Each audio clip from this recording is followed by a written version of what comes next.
This conference will now be recorded. अद्य मंगलवासरः अथवा भौमवासरः अधिक अश्विन कृष्ण एकादशी दिनांक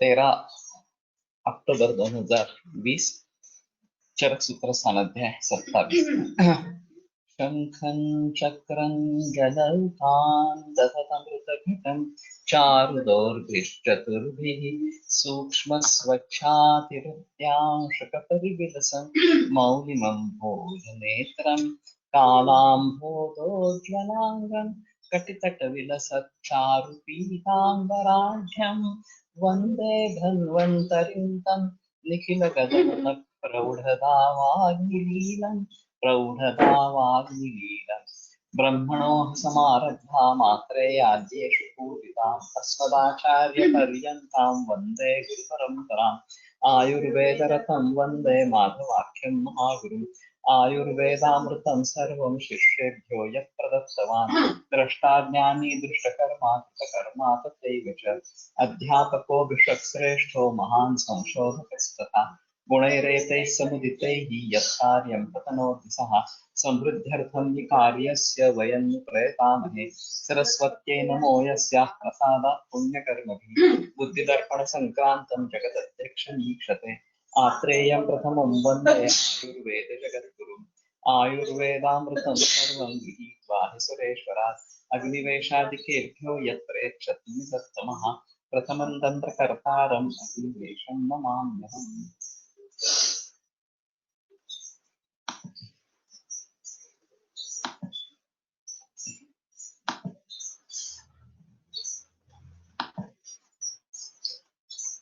तस्मात् हिताहित अवबोधनार्थम् अन्नपानविधिम् अखिलेन उपदेक्ष्यामो अग्निवेश।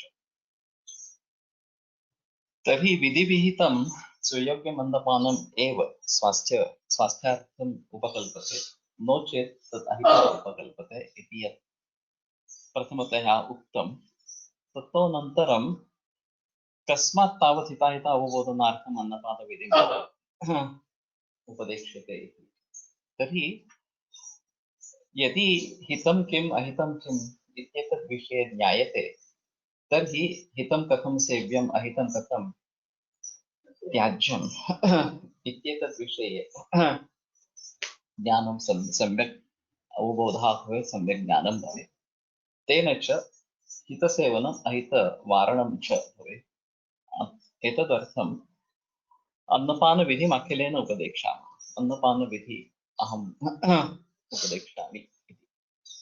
तत् स्वभावात् उदकं क्लेदयति। तर्हि स्वभावतः किं भवति एतत् अत्र उच्यते। तो स्वभाव से ही उदक क्लेदन करने वाला इस प्रकार का। तो जल का स्वाभाविक धर्म क्लेदन इस प्रकार का है।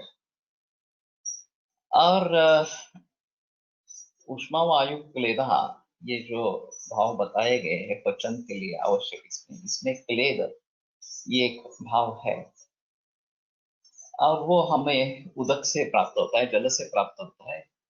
इसलिए 1/3 हिस्सा घन आहार और 1/3 हिस्सा द्रव आहार इस प्रकार का लेना है, उसमें पानी भी शामिल है और इसका नतीजा अच्छा पचन होना इस प्रकार का होता है। उससे जो क्लेदन होता है उसमें पचन होने में सहायता इस प्रकार की होती है। लेकिन ये अगर क्लेद ज्यादा हो गया तो प्रमेह वगैरह इस प्रकार की बीमारियां उत्पन्न होती है। लवणम विषंदे, लवण जो है वो स्राव करने वाला इस प्रकार का है और उसका वो स्वभाव है कि इस प्रकार से वो काम करता है। तो जहां जहां हमें इस प्रकार के स्रोत शोधन की आवश्यकता है या स्रोतस में स्राव निर्माण करने की आवश्यकता है, वो लवण काम करता है। इसीलिए स्नेहाश्च लवणोन्बणाः, लवणोन्बण स्नेह जो है वो स्नेहन कर्म भली भांति निभाते हैं। तो सद्य स्नेहन में स्नेहाश्च लवणोन्बणाः ये बताया गया है। क्षारः पाचेत, क्षार पाचन करने वाला इस प्रकार का है। अभी जो अजीर्ण में जो भी योग आते हैं चाहे शंखवटी हो, लवण भास्कर हो, शिवाक्षार पाचन हो या अन्य किसी हिंगोवचादी वगैरह वगैरह इस प्रकार के, उन सभी में क्षारों का प्रयोग रहता है और वो पाचन करता है। एक स्पष्ट है कि वो अग्नि से उत्पन्न हुआ है, जलन के बाद उत्पन्न हुआ है, तो उसमें अग्नि तत्व काफी मात्रा में समाविष्ट है क्षार में, और इसके जरिए वो पाचन करने में मदद करता है, श्रेष्ठ है।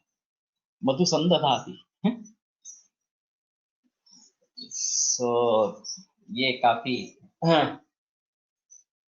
सोचने लायक चीज है कि संधान करना, दो चीजों को इकट्ठा लाना, ये मधु करता है। वैसे मधु विषद काम करने वाला भी है, क्लेद दूर करने वाला, कफ को दूर करने वाला इस प्रकार का भी है।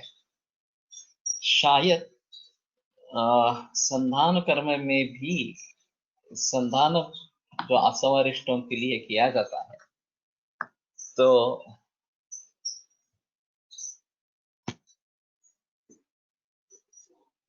संसर्जन क्रम मध्ये सुरुवातीला लवण वर्ज का केला जातो? ये लवण रुचि निर्माण करने वाला है, और रुचि निर्माण हो गई इसलिए भूख से ज्यादा खा लिया या अग्नि के शक्ति के बाहर खा लिया, ऐसा न हो, ऐसा शायद होना चाहिए उसमें। और अलवण और फिर लवण इस प्रकार के कृतयुष और अकृतयुष शुरू में और फिर कृतयुष इस प्रकार का बताया गया। तो शायद वो रीजन होगा कि अगर कृत ही शुरू से दे देंगे तो ज्यादा खाने पीने की संभावना है, इसलिए नहीं बताया होगा। तो इससे मधु संदधाति, आसवारिष्टों में मधु डालने का कहीं कहीं पे बताया गया है, तो संधान करने में मदद करता होगा, ऐसा थोड़ा सा रहेगा। और वैसे कैटालिटिक एक्शन भी है, मधु योगवायु भी है, तो उसका भी फायदा होता होगा। सपी स्नेह, वृत्त जो है वो स्नेहन करने वाला इस प्रकार का है। तो ये एक अहम मुद्दा रहेगा कि स्नेहन के हिसाब से अगर करना है तो वृत्त का सेवन करना ज्यादा बेहतर इस प्रकार का है। और ये रूक्ष लोग है, चिंतनीय जो लोग है, चिंता करने वाले हैं, ये सब रूक्ष होते हैं, और उनमें स्नेह इतव्याह, उनमें स्नेह का प्रयोग करना है तो उनमें घी का ज्यादा प्रयोग करना है। क्षीरं जीवयति, दूध जो है वो जीवन देने वाला, और इस तरीके से रक्त धातु पर उसकी अच्छी क्रिया है, जीवन धर्म रक्त का है इस प्रकार से। और ये एक अहम मुद्दा रहेगा कि जब हम केवल दूध के ऊपर मरीज को रखते हैं, कैंसर पेशेंट्स, उसमें काफी कारण है दूध का ही प्रयोग क्यों करें इसके बारे में। एक तो दूध पूर्णान्न है, केवल दूध पर ही 6 महीने तक आदमी रह सकता है। दूसरी चीज वो लिक्विड है, तो लेने में आसानी इस प्रकार की है। सबसे अहम मुद्दा वो रसायन में श्रेष्ठ है, तो उस हिसाब से भी लेना है। और जीवनीय है, तो जीवन प्रदान करने वाला इस प्रकार का भी है। तो दीर्घायुष्य ये जो रसायन की फलश्रुति है वो इससे भली भांति मिलती है। और अगर एलोपैथी डिस्ट्रक्शन ऑफ सेल के जरिए मारने की कोशिश कर रही है, तो नॉर्मल सेल्स को जिंदा रखने के लिए कुछ चाहिए, क्योंकि इसके साइड इफेक्ट से नॉर्मल सेल भी मरते रहते हैं, तो उनको जीवन देने वाला कुछ चाहिए, वो दूध के रूप में काम करता है। तो खास करके जो मरीज केमोथेरेपी या रेडिएशन ले रहे हैं उनके लिए ये अहम चीज है। सिर्फ जब रेडिएशन चालू रहता है या केमोथेरेपी चालू रहती है तो बहुत सारे लोगों को उल्टी, दस्त इस प्रकार की प्रॉब्लम भी होती है, तो उसमें कदाचित दूध थोड़ी तकलीफ पैदा कर सकता है। तो वो ध्यान में रखते हुए जैसे ही केमोथेरेपी का इफेक्ट कम हो जाए तो 21 दिन के बाद नेक्स्ट साइकिल आती है, और 4-5 दिन में जनरली केमोथेरेपी के साइड इफेक्ट्स कम हो जाते हैं। तो 4-5 दिन से लेकर अगले 15 दिन तक अगर दूध का हम प्रयोग कर सकते हैं तो ये ज्यादा बेहतर ऑप्शन है। दूध का पचन नहीं होता, ये कुछ लोगों की प्रॉब्लम हो सकती है, लेकिन मैं बताता हूँ कि जितनी भूख लगे उतना ही दूध ले लेना, और जब भूख लगे तभी देना। ये अगर भली भांति करते हैं तो ज्यादातर तकलीफ नहीं होती है। हाँ, और ये शुंठी वगैरह का प्रयोग कर सकते हैं उसके साथ में, या वर्तमान पिपली का प्रयोग कर सकते हैं, तो ये मुसीबत नहीं आती। हाँ, मांसम ब्रूहयति। तो मांस जो है वो ब्रूहण करने वाला इस प्रकार का है। मांसद मांसम मांसेन समृद्धत्वात् विशेषतः।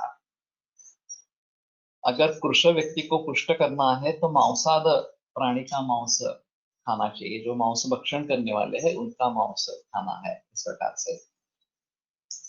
तो एक उसकी नेचुरल टेंडेंसी रहती है कि वो शरीर में मांस तत्व को बढ़ाएगा इस प्रकार। रस प्रीणय, रस जो है वो प्रीणन इस प्रकार का कार्य करता है। तो ये रस धातु के ऊपर इस प्रकार का अच्छा कार्य है। और वैसे देखा जाए तो गाने रस धातु की विक्षेप कर्मा सर्वतो दर्शन देह विक्षिप्यते सदा। तो रस धातु का वहन इस प्रकार से पूरे शरीर में व्यान का द्वारा होता रहता है। और मांसरस की प्रशस्ति काफी आई है। हाँ, तो अगर मांसरस लेते हैं वो तो रस का प्रीणन और उसके द्वारा सभी धातुओं का पोषण ये भी कार्य होते रहते हैं। सुरा जर्जरी करो हाँ, तो सुरा जो है वो जर्जर करने वाली इस प्रकार की है। तो खिलखिलापन जिसको कहेंगे कि अलग अलग करना इस प्रकार से, वो सुरा इस प्रकार का कार्य करने वाली है। अभी मालूम नहीं इसको पॉजिटिवली भी लिया जा सकता है, नेगेटिवली भी लिया जा सकता है। क्योंकि इस प्रकार का अगर शरीर जर्जर हो जाए व्याधि से या वार्धक्य से शरीर जर्जर हो जाता है ऐसा भी कहते हैं। तो ये अम्ल रस के जरिए शिथिलीभूत शैथिल्य इस प्रकार का निर्माण होता होगा, ये एक आम कारण रहेगा। शीधु अवधमन, सो अवधमन का अर्थ फूंकना या विस्फार करना वगैरह इस प्रकार का रहेगा, या विस्फोट इस प्रकार का करना। तो शीधु उस प्रकार का काम करने वाला है। द्राक्षास वो दीपयति। हाँ, तेच सांगितलं, विधमती असं आहे, अवधमती।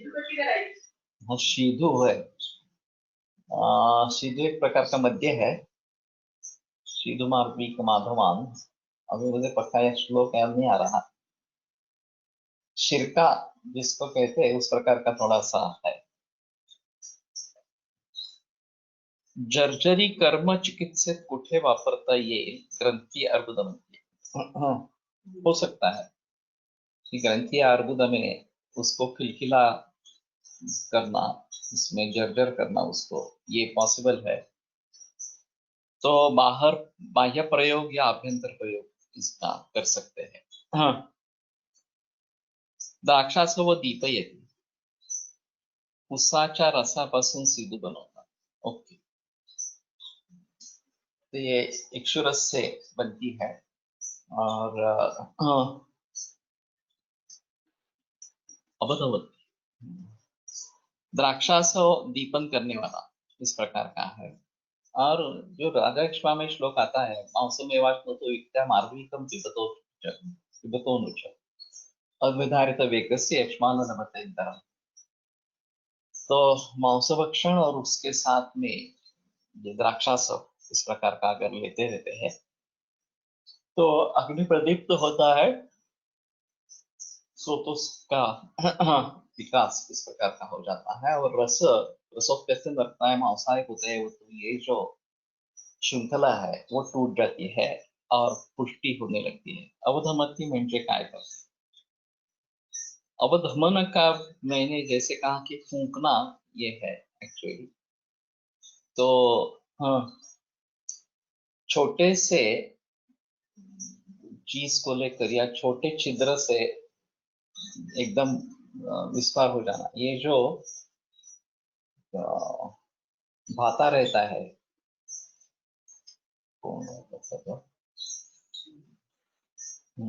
सुपर नहीं है, लोहार, लोहार का भाता, वो अवधमन कार्य है। वायु वहां अवधमित होता है अग्नि को प्रज्वलित करने के लिए।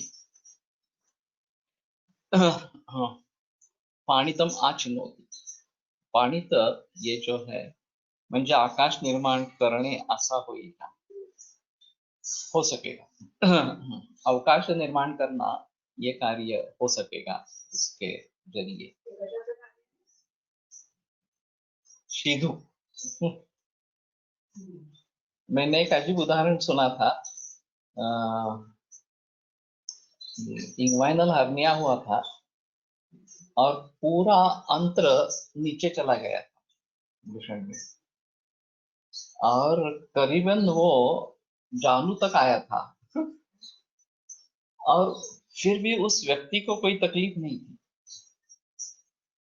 तो फिर बाद में स्ट्रैंगुलेशन होने का भय है करके ऑपरेशन के लिए गए, तो सर्जन ने बोला कि ये तो काफी डिफिकल्ट है, इतना सब नीचे आ गया है, अंदर कुछ है ही नहीं पेट में।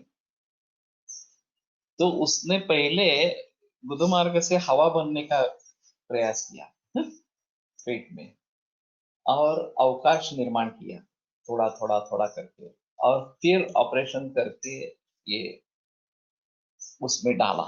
इस प्रकार से ये अजीब है घटना, लेकिन फोर्सेबली वायु आत घेणे म्हणजे अवधमन, अंदर लेना नहीं है, बाहर फेकना है। शरीर कृष करते ऐसे हिंदी टिकेट दिलेला है, तो नष्ट करना ये भी एक अवधमन का अर्थ होगा। हाँ, और जहां इस प्रकार का निबिड़त्व है वहां अवधमन शायद कार्य कर सकते हैं, ऐसा।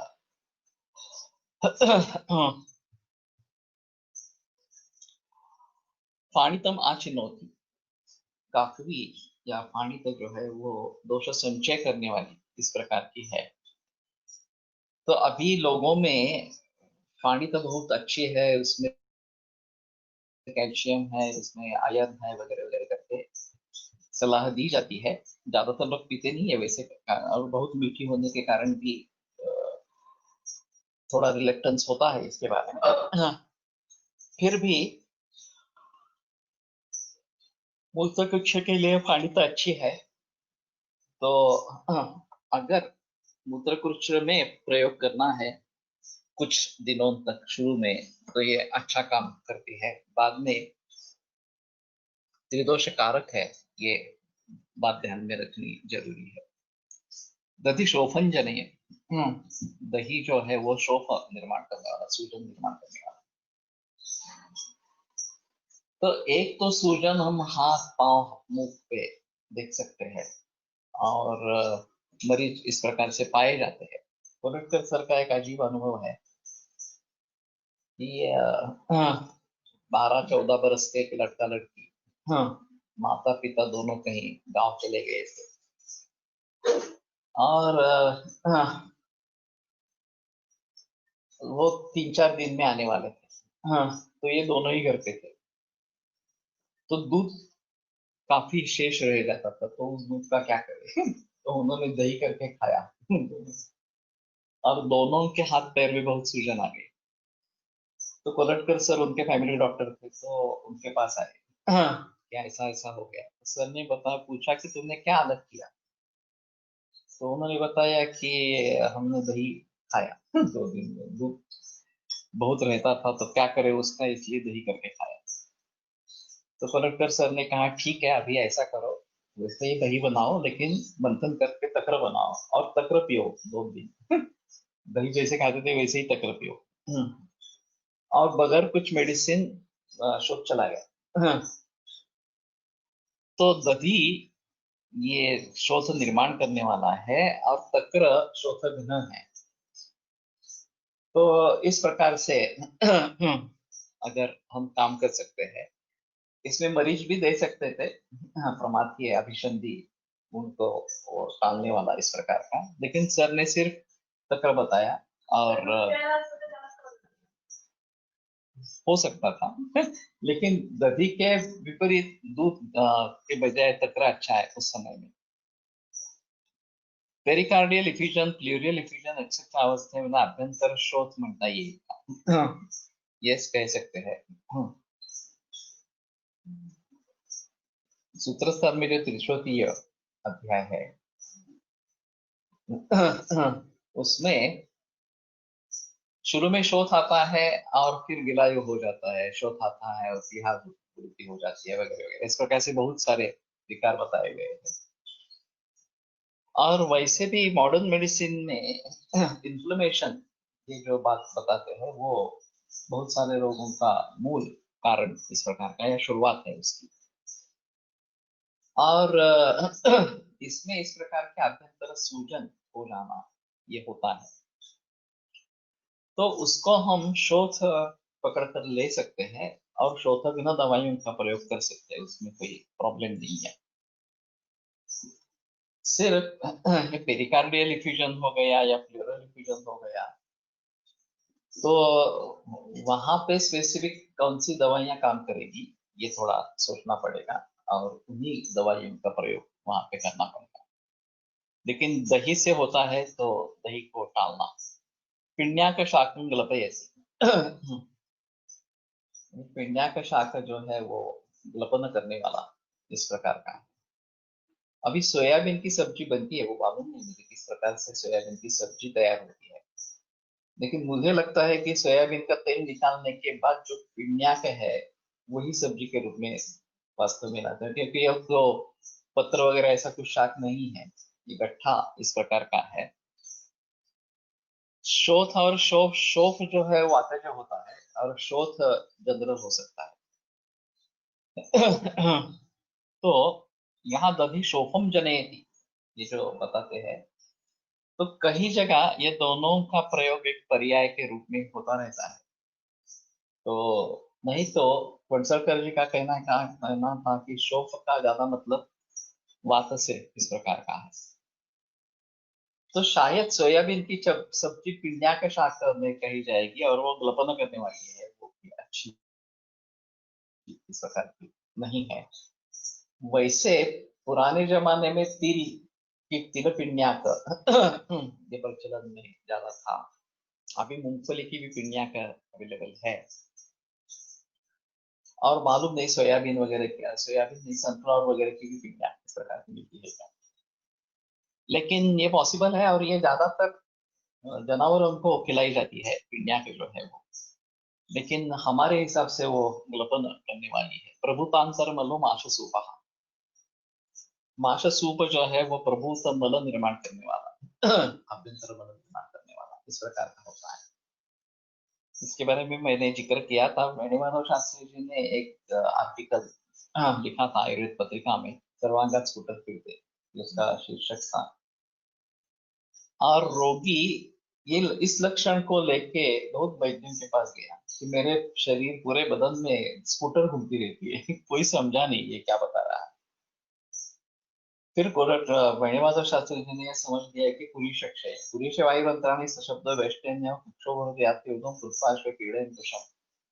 तो वायु का इस प्रकार से कुक्षी में भ्रमण होता रहना और पुरुष क्षय ये उसका मूल कारण है। तो मेषाज मध्य कुलमाशय देवी का प्रयोग करके वो मरीज ठीक हुआ इस प्रकार।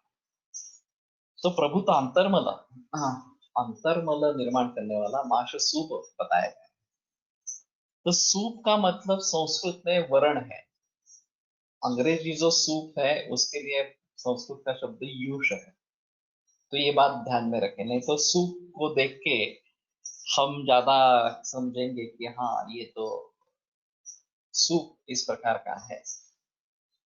तो सूपकार ये स्वयंपाकी की संज्ञा है, जो भी खाना बनाने वाला है उसको सूद या सूप इस प्रकार की सूपकार इस प्रकार की संज्ञा है।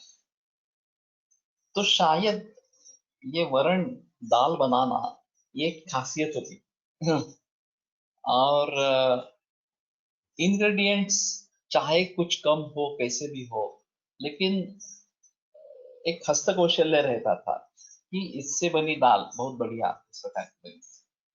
मेरी एक नानी थी, मुझे अभी भी याद है कि घर की परिस्थिति उनकी अच्छी नहीं थी, आर्थिक स्थिति। फिर भी वो जो दाल बनाती थी वो कुछ अलग ही रहती थी। और हम सिर्फ उस दाल से चावल या रोटी खा सकते थे, इस प्रकार से हम सब्जी की जरूरत नहीं पड़ती।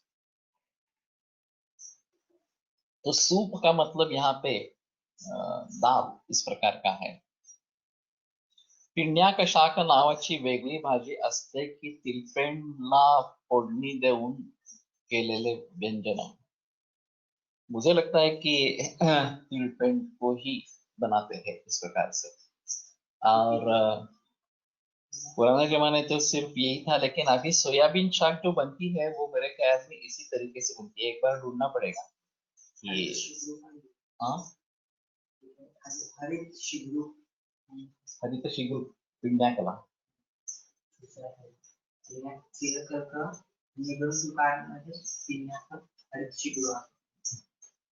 हरित शिगुरु ये नीचे टीका में दिया है, लेकिन मालूम नहीं। शिगरू वैसे भी खाने की प्रचलन है, और शिगरू जो सिंग है उसकी, उसके तो काफी अच्छे रिजल्ट्स, अच्छे परिणाम इस प्रकार के हैं, और उसका भी सूप बनाते हैं। ग्लपन यानी कि थकान हो जाना या ग्लानि जैसा लगना कि कुछ करने की स्फूर्ति नहीं है, उत्साह नहीं है, इस प्रकार की स्थिति रहेगी। दृष्टि शुक्र शुक्र ग्रह क्षारः।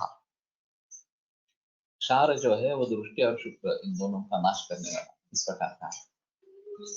तो सर्वम लवणम अचक्षुष्यम इस प्रकार से जैसे है, वैसे ये क्षार भी अपथ्य है। अभी जो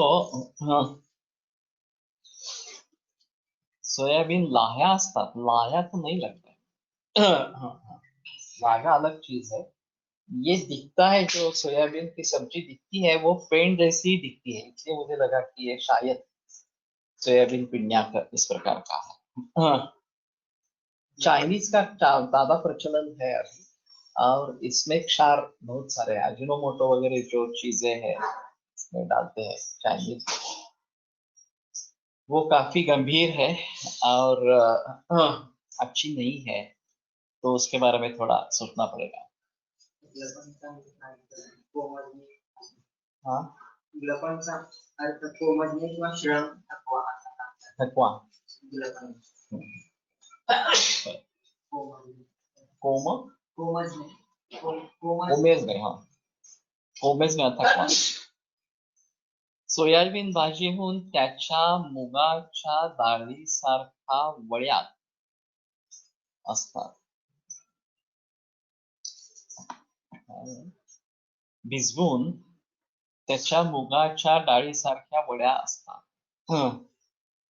ओके, तो पिण्याक नहीं है। सोयाबीन पिण्याचा असत ब्राऊन, सोया की पिण्याकच असतं ब्राऊन कलरचा, भाजल्यावर स्पॉन्जी होतो। तो वैसे भी मैं सोयाबीन खाता नहीं हूँ, लेकिन कहीं अगर दूसरी कोई सब्जी बनी ही नहीं है। वाघोली कॉलेज में गए थे अथर्व शिक्षक के लिए, और वहाँ सोयाबीन की सब्जी थी। तो मुझे भी थोड़ा आश्चर्य लगा कि वहां पे सोयाबीन की सब्जी कैसे बनाई थी इस प्रकार से। तो लेकिन ये अच्छा नहीं है। सोया मील ऍड म्हणतात।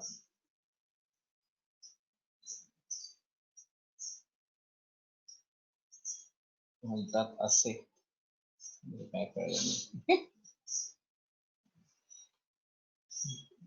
तो सोया मील एक होता है अगर, ठीक है। प्रायः पित्तलम अम्लम अन्यत्र दाढ़ी। तो अम्ल जो है वो पित्तल है, दाढ़िमा और आमलक ये अपवाद इसमें है। तो ये पित्तकर नहीं है, और इसीलिए अपवाद के रूप में उनका सेवन करना चाहिए। प्रायः श्लेष्मलं मधुरम अन्यत्र मधुना पुराणाच्च शालीसृष्टिका यवगोधूमा। इसका एक मैंने दाढ़ी मामल का अवलेह का एक अजीब उदाहरण सुना। इनका एक प्रोडक्ट है जैविक आयुर्वेदिकल्स का दाढ़ीमा आमल का अवलेह इस प्रकार दाढ़ीमा और आमल का अवलेह और गर्भिणी में देते हैं। तो एक गर्भिणी थी, उसको प्रसक्त सर्दी थी, 5वां महीना चल रहा था और कुछ भी खा नहीं रही थी या पी नहीं सकती। तो इसको ये उन्होंने दिया और एक ही दिन में उसकी सर्दी पूरी बंद हो गई और वो आराम आसानी से खाना खाने लगी। तो वो बहुत प्रसन्न हुए। उसके जो श्वसुर थे और एक्चुअली ये गए थे उनसे बॉयलर खरीदने के लिए, तो उन्होंने बॉयलर की प्राइस काफी कम कर दी उनके लिए और उनको दे दिया इस प्रकार से। तो ये थोड़ा अजीब अनुभव है। और गर्भिणी सर्दी एक कॉमन प्रॉब्लम रहता है, जनरली 2 से 3 महीने तक वो बंद होती है। लेकिन ऐसी अगर आपत्ति है तो ये एक सोच सकते हैं की डाळिंबा अवलेह सोयाबीनच्या शेंगा असतात, फ्रेश शेंगा भाजी पण करतात, मार्केटमध्ये प्रोसेस करून येते पिळण्याकडे। ये तो पॉसिबल है क्योंकि प्लांटेशन उसका काफी है और वो लेग्यूम इस प्रकार का रहेगा, शिंबी धान्य, और शिंबी धान्य के गुणधर्म उसमें हो गए। सिर्फ एलोपैथी का कहना है कि उसमें ओमेगा एसिड्स का प्रमाण व्यस्त है और इसलिए वो कंट्रोवर्शियल है। फिर भी हाई प्रोटीन करके उसका समाज में प्रचार किया गया है और अब रूढ़ हो गया है। ये सबसे अहम इस प्रकार की बात। प्रायः श्लेष्मलं मधुरम अन्यत्र मधुना पुराणाच्च शालीश्रेष्ठिका यवगोधूमा। तो मधुर जो है वो प्रायः श्लेष्मल है, अपवाद है मधु, तो जो मधुर होने के बावजूद भी कफघ्न है रादर। पुराणाच्च शालीश्रेष्ठिका व यव गोधूमा, और पुराण शालीश्रेष्ठिका यव और गोधूम ये अपवाद है, ये कफ बढ़ाते नहीं। तो अभी एक मिथुन भाई करके हैं अहमदाबाद में, ये ऑर्गेनिक बेचने वाले इस प्रकार के हैं। तो उसका फोन आया था मुझे कि पुराण शाली, पुराण यवल, पुराण गोधूम का सेवन करना चाहिए और ये प्रचलन में नहीं है। अभी जो फसल जिस बरस में आती है उसी में उसका व्यवहार शुरू हो जाता है। और नवन धान्यम अभिष्यंदी, नवन धान्य जो है अभिष्यंदी है और वो प्रमेय का हेतु है। और प्रमेह इतनी तेजी से बढ़ रहा है, डायबिटीज इतनी तेजी से बढ़ रहा है, तो उसका ये भी एक अहम कारण है। सीडेंटरी लाइफस्टाइल ये तो कारण है ही, लेकिन चावल या गेहूं का प्रचलन एक बरस के बाद होना चाहिए उसका प्रयोग। वो पहले बरस से ही करते हैं, अभिष्यंदी रहता है, ये भी एक अहम कारण है। तो उस परंपरा को पुनरुज्जीवित करना जरूरी है। मैंने एक कोठार इस प्रकार का देखा था यहाँ पे बड़सरे में, हमारा जब पहला गुरुकुल था तो पूरे पत्थर का बना था, एक ही पत्थर था और ऊपर से धान्य डालते और नीचे से निकालते और एक बरस तक वो वहीं पे रहेगा। हर बरस नया धान्य डालेंगे और पुराना धान्य नीचे से निकालेंगे, ऐसी स्थिति थी और ये बरसों तक ऐसा ही चल रहा था। तो ये सबसे आम है। एक कणगी करके बोलते हैं, हाँ, कि वेद की परडी या ऐसा रांझण इस प्रकार का बनाते हैं और उसमें गोमय का लेप करते हैं और उसमें शाली रखते हैं, हाँ, बगैर कुछ प्रोसेस करके, और फिर एक बरस तक वैसे ही रखते हैं और फिर निकालते हैं और पीस कर ये निर्माण करते हैं, चावल निर्माण करते हैं।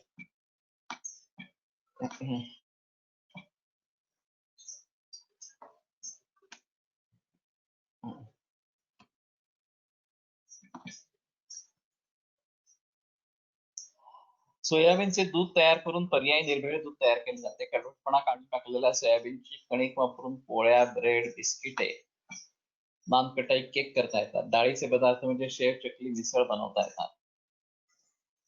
सोयाबीन खाद्यतेल करण्यासाठी तेल गिरण्यांना पुरवले जाते, तर पक्के सोयाबीन बियाणे म्हणून वापरले जाते. तेल गिरण्यांना तेल व पेंड ही दोन उत्पादने मिळतात. सोयाबीन तेल आहारात स्वस्त खाद्यतेल म्हणून वापरले जाते, तर पेंडीचा उपयोग कोंबड्यांचे खाद्य म्हणून केला जातो. काही पेंड निर्यातही होते. खाद्यान्न पदार्थ असण्याबरोबर सोयाबीनच्या बियांचा उपयोग बायोडिझेल बनवण्यासाठी होतो. भारतातले बहुतांश सामान्य नेहमीच्या आहारात सोयाबीनच्या तेलाचा वापर करतात. Wikipedia. See what is the result of aggressive marketing. इस प्रकार से एग्रेसिव मार्केटिंग करके सोयाबीन ने ये सब कैप्चर कर लिया। इस प्रकार का हमें फिर से हमारा जो देशी है वो जो अच्छा है उसकी तरफ मुड़ना है। तो हितरुचि विजय महाराज साहब का कहना था कि तिल का तेल ही प्रयोग करो। वो मूंगफली को भी नहीं मानते थे इस प्रकार से, लेकिन बेहतर ऑप्शन है कि जो अच्छे पदार्थ है यवा आहारात कसे आणावे। एक दफा यव खाने के लिए कोई प्रॉब्लम नहीं है, रोटी बनती है उसकी, लेकिन बहुत रूक्ष होती है, तो और सिर्फ यव की नहीं बनती है, उसमें थोड़ा गेहूं या जवार डालना पड़ता है, तो फिर रोटी बनती है, वो उसको एक दफा खा सकते हैं। समसप्तु घृत प्राशाभ्यासो वृक्षोदावत हराणाम, ये आया है, तो मैं अभी उसका सेवन कर रहा हूँ। जितना यवचूर्ण है उतना ही घी डालना और उसको भूनना, टेस्ट अच्छी आती है। शिरा जैसे खाते हैं, और उससे उदावरत कम हो रहा है, ये मैं महसूस कर रहा हूँ इस प्रकार से। तो नित्य सेवनीय है, सबसे आम चीज है कि नित्य सेवनीय है, और खास करके ओबेसिटी में ज्यादा अच्छा है, बऱ्याच कल्पामध्ये सांगितलेला आहे। या तो नित्य सेवनीय पदार्थ होने के जरिए इस प्रकार से कर सकते हैं। दूसरा एक ऑप्शन अभी है, मनीषा नहार यहाँ पे है, आज है क्या? तो उन्होंने खाकरा बनाया है इसका, सातू का, और उसमें सिर्फ सातू का बनता नहीं है, लेकिन यव आणि हिरवे मूग, ये मैंने पहली बार सुना, तो ठीक है। चाहे इसका खाकरा भी बना सकते हैं। थोड़ा जिसमें स्नेह हो ऐसी कोई चीज यव के साथ लेना। गेहूं वैसे ठीक है, गेहूं स्निग्ध है और यव वृक्ष है, और दोनों नित्य सेवनीय है इस प्रकार के हैं, तो शायद ये बन सकते हैं। नहीं तो एक अभी जो टूरिस्ट लोग है, टूरिंग के लिए जाना पड़ता है, उनके लिए सुबह का नाश्ता क्या दें, ये अहम समस्या होती है।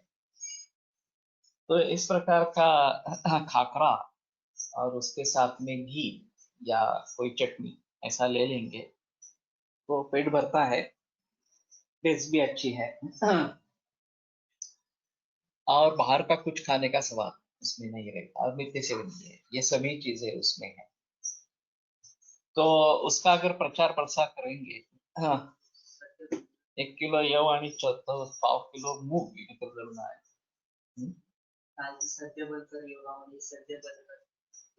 यवा आहे, सध्या वलकर यवा आहे, तो ठीक है, ये शायद कर सकते हैं, और दीपा ने किया है तो अनुभव है। खाकरा हे नित्य सेवनीय नसते, क्षार व पर्पटाप्रमाणे त्याचा गुणधर्म आहे। सही है, लेकिन टिकाऊ होना भी जरूरी है। अगर फ्रेश ऑप्शन ज्यादा अच्छे अवेलेबल नहीं है तो ये बात हो सकती है कि वैसे घी के साथ भी खाकरा बनता है या तेल के साथ भी बनता है, तो वो नहीं करने का, वो रूखा ही बनाने का और उसके साथ में घी लेने का, ये बेहतर ऑप्शन है। और शायद ये लहसुन और खोबरा, ये चटनी ले सकते हैं क्षार के साथ।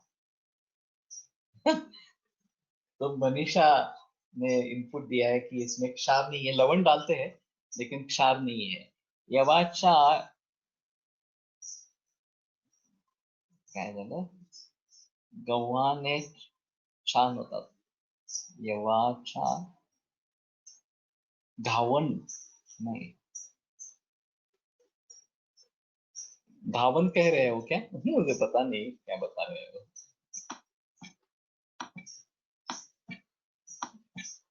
लवण असतं, क्षार नहीं वापरत. Okay fine. ये सिर्फ टिकाऊ बन जाता है और ये काफी समस्या है कि हर चीज का एक अपना अपना शेल्फ लाइफ है और उस शेल्फ लाइफ में उसको प्रयोग करना उचित रहेगा. तो वो पर्यूषित नहीं कहा जाता. जैसे कि लड्डू है, शंकरपाली है, अनारसा है वगैरह वगैरह, इस प्रकार की जो चीजें हैं, मैं समझता हूँ कि इनको जिस प्रकार से प्रचलन में ला सकते हैं, इनके बारे में सोच सकेंगे. रुक्ष होने के कारण नित्य सेवन नहीं करना, इसीलिए मैं बता रहा हूँ कि वो घी के साथ लेंगे. घावन, ये मैंने पहली बार सुना, उसका घावन अच्छा होता है. ठीक है, तो उसके बारे में भी सोचेंगे. और खैर में कुछ आया था.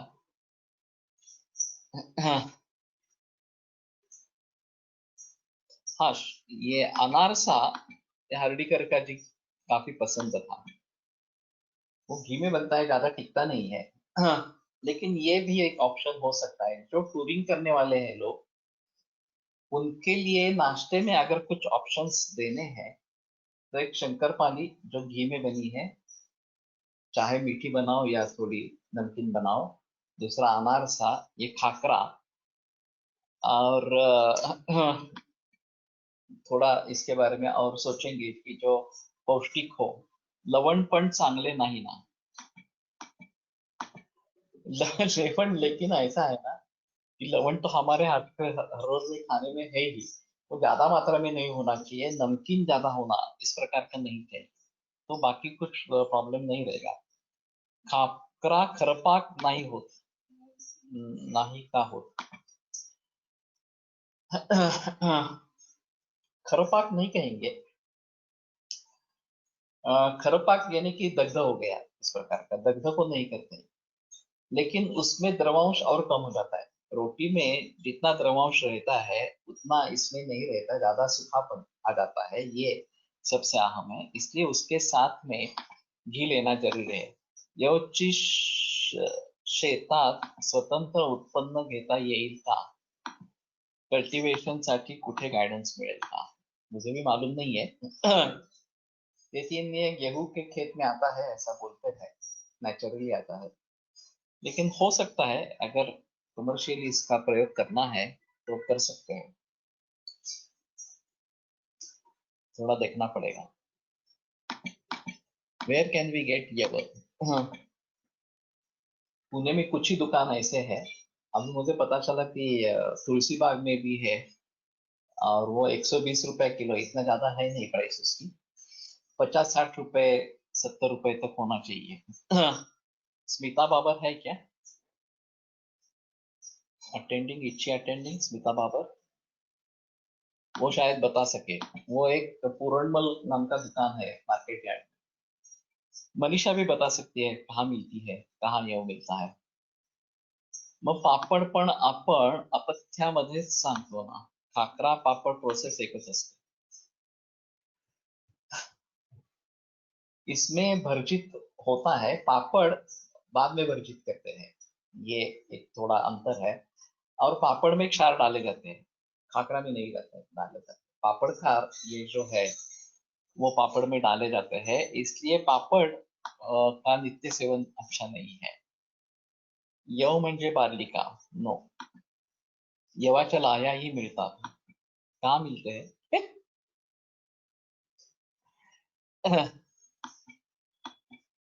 खाकरा पोळीप्रमाणे शेकतात. हमारे खेतों में यव खूब होता है. बहुत बढ़िया. तुम यव सप्लाई करो. दिनेश, मुझे एक मुझसे एक बार बात करो बाद में। पूरणचंद इन मार्केट यार्ड, तो वही दुकान है शायद, पूरणचंद है, मैंने पूरणमल मैंने ध्यान में रखा था। तो वो प्राइस कितनी है उसकी? Will ever come under millets? नहीं, ये मिलेट्स का अभी काफी प्रचलन हो गया है, इसका भी अभी एग्रेसिव मार्केटिंग है मिलेट्स का। और वैसे एक शुद्र धान्य है, लेकिन लोग हर तरीके से उसको प्रमोट करने की कोशिश कर रहे हैं, शिळे अन्न खाकरा। इसलिए मैंने कहा कि इसको पर्युषित कहेंगे या नहीं कहेंगे, ये एक अहम चीज है। रोटी वैसी ही हमने रखी और दूसरे दिन फोड़नी की पोळी करके खाई, तो वो डेफिनेटली पर्युषित है, उसमें कोई संदेह नहीं है। पोळीप्रमाणे खाकरा शेकतात असे वर म्हटले आहे, मग ते पर्युषित पण होईल, लेकिन उस समय उस प्रकार का नहीं होता है ये। इसलिए मैंने कहा कि इसकी शेल्फ लाइफ है खाकरा की, तो उसका ध्यान में रखना ज्यादा जरूरी है। सतुष निस्तुष दोन्ही अवेलेबल असते। निस्तुष is also available. Dietitian barley म्हणतात। ओके। ये देखना पड़ेगा पूरणचंद में, क्योंकि हमने तुलसी बाग से लिया वो 180 120 रुपए किलो था। और चंद्र में वही 60 रुपए में है। और वैसे श्राद्ध और पक्ष में इसका प्रचलन होता रहता है, वो बहुत कम मात्रा में लगता है, इसलिए डायटिशियन बार्ली म्हणतात। यव म्हणजे नक्की काय मागायचं शॉप मध्ये? सातू मागायचं। नाशिक मध्ये निस्तुष मिळतात 60-70 रुपए किलो। एक बार भेजो मुझे। कैसे दिखते हैं क्या है। कोई मरीज नासिक से आने वाला हो तो उसके साथ में भेज दो 1 आध किलो, तो देखेंगे कैसे है इस प्रकार से। Yes sir.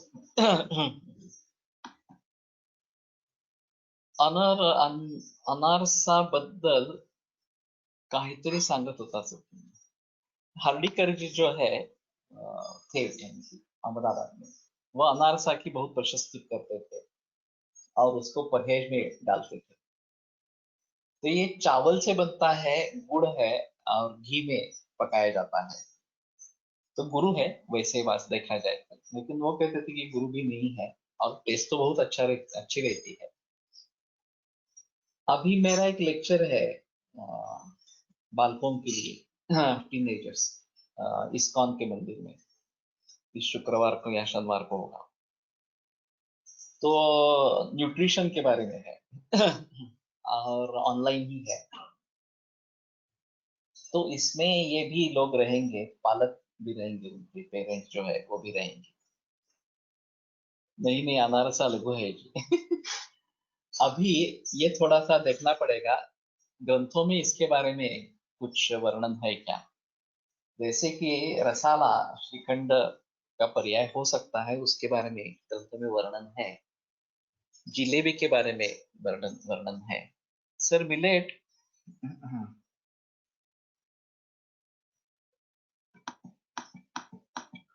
क्षुद्र धान्य आहे, क्षुद्र अन्न आहे, पण सध्या संतर्पणजन्य व्याधी अधिक आहेत, त्यामुळे आहारात असावे, आणावा।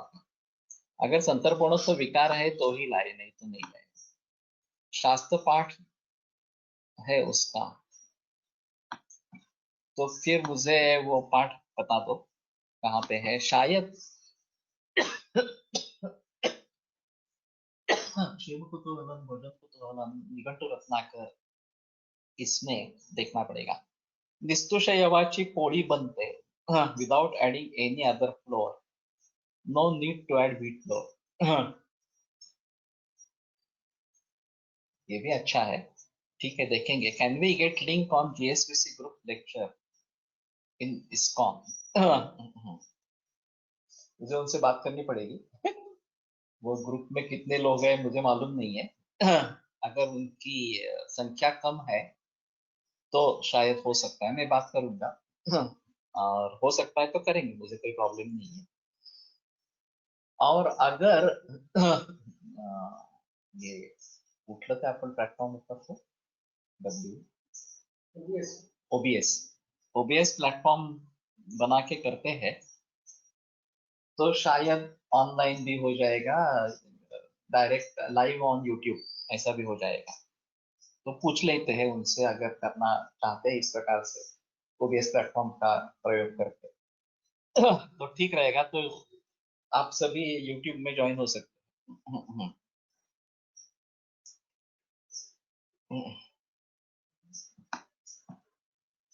अनारसा पण तांदूळ 3 दिवस भिजवून मग करतात, तर थोडा आंबूस लागतो. येस. तो ग्रंथों में अगर गुणधर्म है तो देखेंगे, ज्यादा बेहतर है. खाकऱ्यावर जर अग्निसंस्कार होत असतील तर ते नक्कीच परियुषित होईल. मग ते टिकवण्यासाठी का असेना. लेकिन ऐसा है ना कि शंकरपाळी बनाते हैं, लड्डू बनाते हैं उसमें भी अग्नि संस्कार होता ही है, और उसकी एक अलग शेल्फ लाइफ है।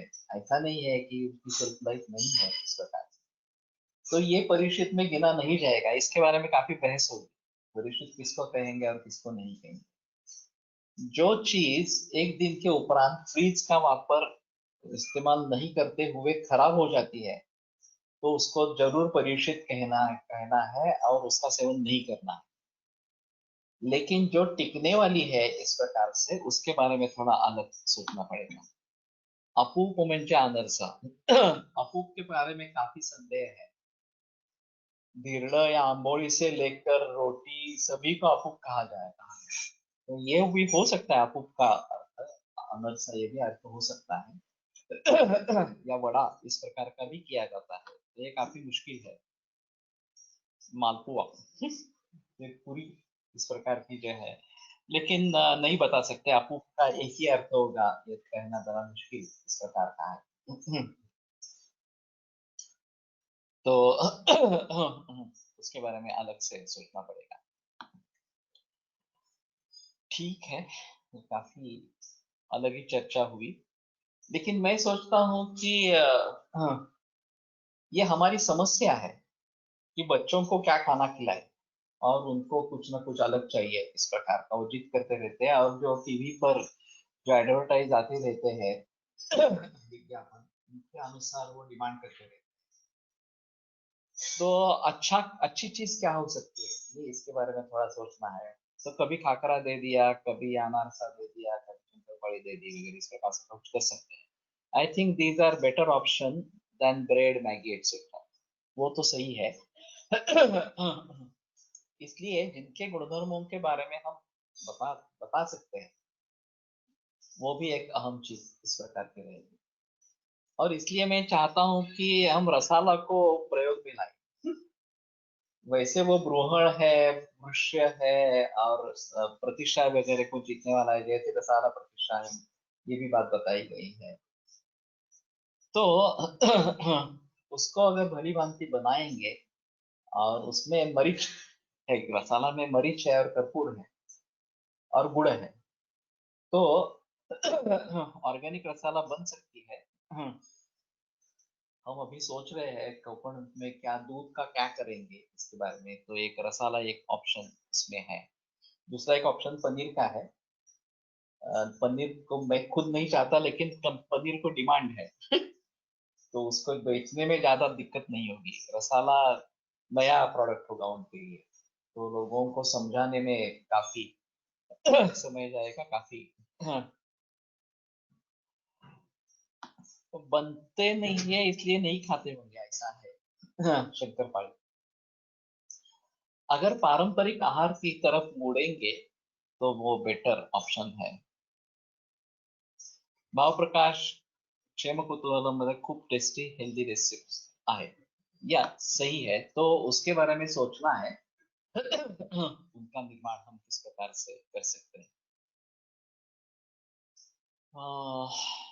तो पुराणाच्या शालीषष्ठी का योग होतो बात, यहाँ से हम निकले कि पुराण शालीषष्ठी का वयोवधून का प्रयोग होना चाहिए, और इसका प्रचार प्रसार भली भांति करना चाहिए। वो मिथुन का कहना था कि आप इसमें थोड़ा ये करो, अग्रेसिव बनो, हम आपके साथ में आएंगे, आप ग्रंथों का रेफरेंस दे दो वगैरह इस प्रकार से। तो ग्रंथों का रेफरेंस देना तो ठीक है, उसमें कोई प्रॉब्लम नहीं है। और कभी ना कभी ये शुरुआत करनी है। अभी इस साल में ऐसा बोलते हैं कि चावल की फसल बहुत अच्छा है। कल ही मैंने न्यूज पेपर में पढ़ा। तो आधा चावल अगले बरस के लिए रख देंगे। वो कैसे प्रिजर्व करना है, क्या करना है, वो उसी शाली के रूप में ही अगर प्रिजर्व करेंगे तो ज्यादा बेहतर है। Can you send recipe of रसाला ऑन जेएसपीसी ग्रुप? एक्चुअली ग्रंथों में ही है, भाव प्रकाश में है, योग रत्नाकर में है, तो जाकर देखो। कोई आपत्ति नहीं है इसमें। प्रायश्चित्तम वातलम अवृश्यम च अन्यत्र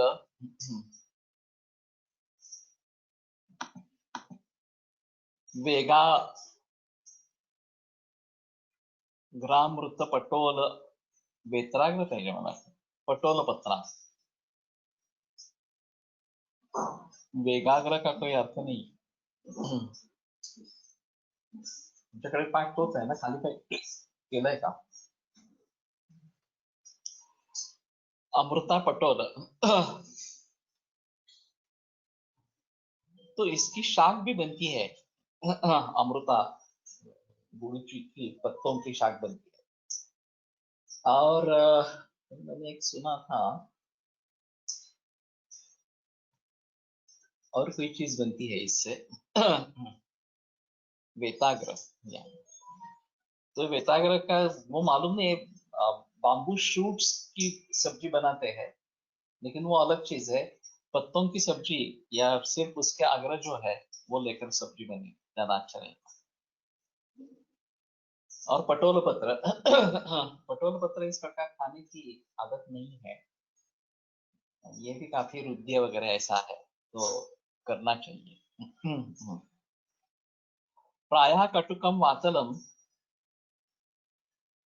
अवृश्यंच अन्यत्र पिप्पली विश्वभीषिका।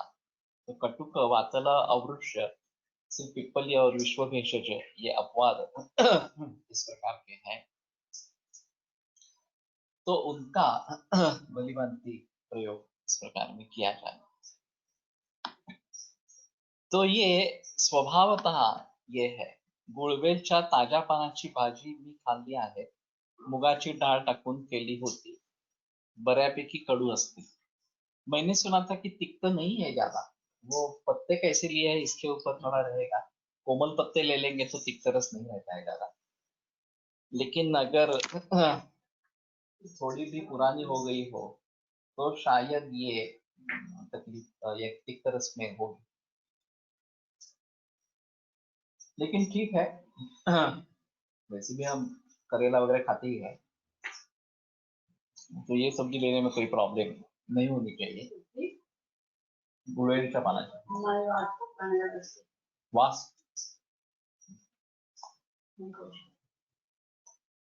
उसमें एक गंध रहता है, तो वो भी शायद एक किसी को पसंद नहीं होगा, ये हो सकता है।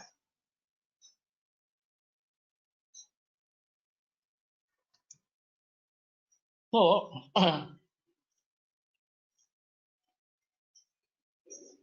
गावाकडची वाट म्हणून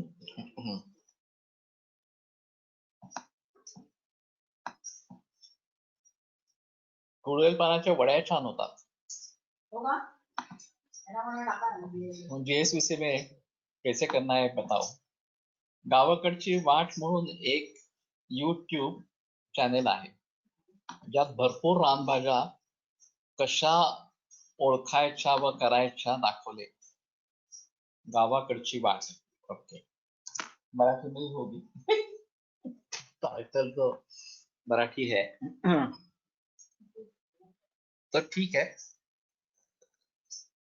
उसके बारे में भी सोच रहे हैं कि इनको प्रचलन में लाना है। कभी कभी ये प्रदर्शन रहता है, पुणे में भी रहता है। मुगाचं पीठ घालून लाईक कोथिंबीर वडी। ओके, गुळवेल पानांची भाजी भजी। ते पतंजली काय म्हणतो ते कमी होतं. काय गुळगुळीच्या पानांनी असं काय लोक विचारतात ना त्याच्याकरता घेऊन पहा. नाही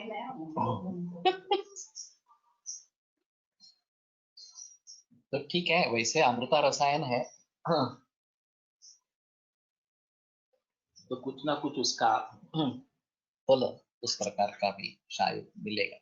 काय काय आलेलं म्हणजे पानांचे उदाहरण काय मग त्याचं पुढे पुढे आलेलं आहे. आलंय काही काहींचे आले, सगळ्यांचे नाही. तो ठीक है, यहाँ पे रुकते हैं, कल फिर से रानबाजा महोत्सव कंडक्टेड बाय वनवासी कल्याण आश्रम संस्था एवरी ईयर. जब अखबार में भी आता है उसका लेकिन ध्यान में रखकर जाकर देखना पड़ेगा. तो जब भी कभी आए तो बता देना. अभी वर्षा ऋतु खत्म होने वाला है या खत्म हो चुका है. आपल्याकडे एक पुस्तक पण आहे.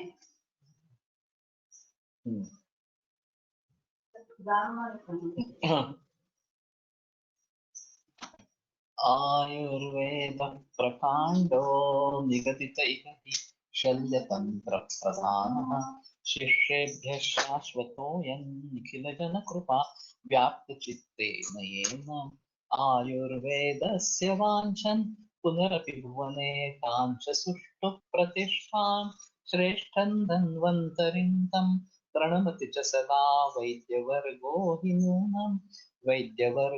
नूनम् विरम्यते व्याख्यानमाकारः. श्वः पुनरपि दीक्षामः.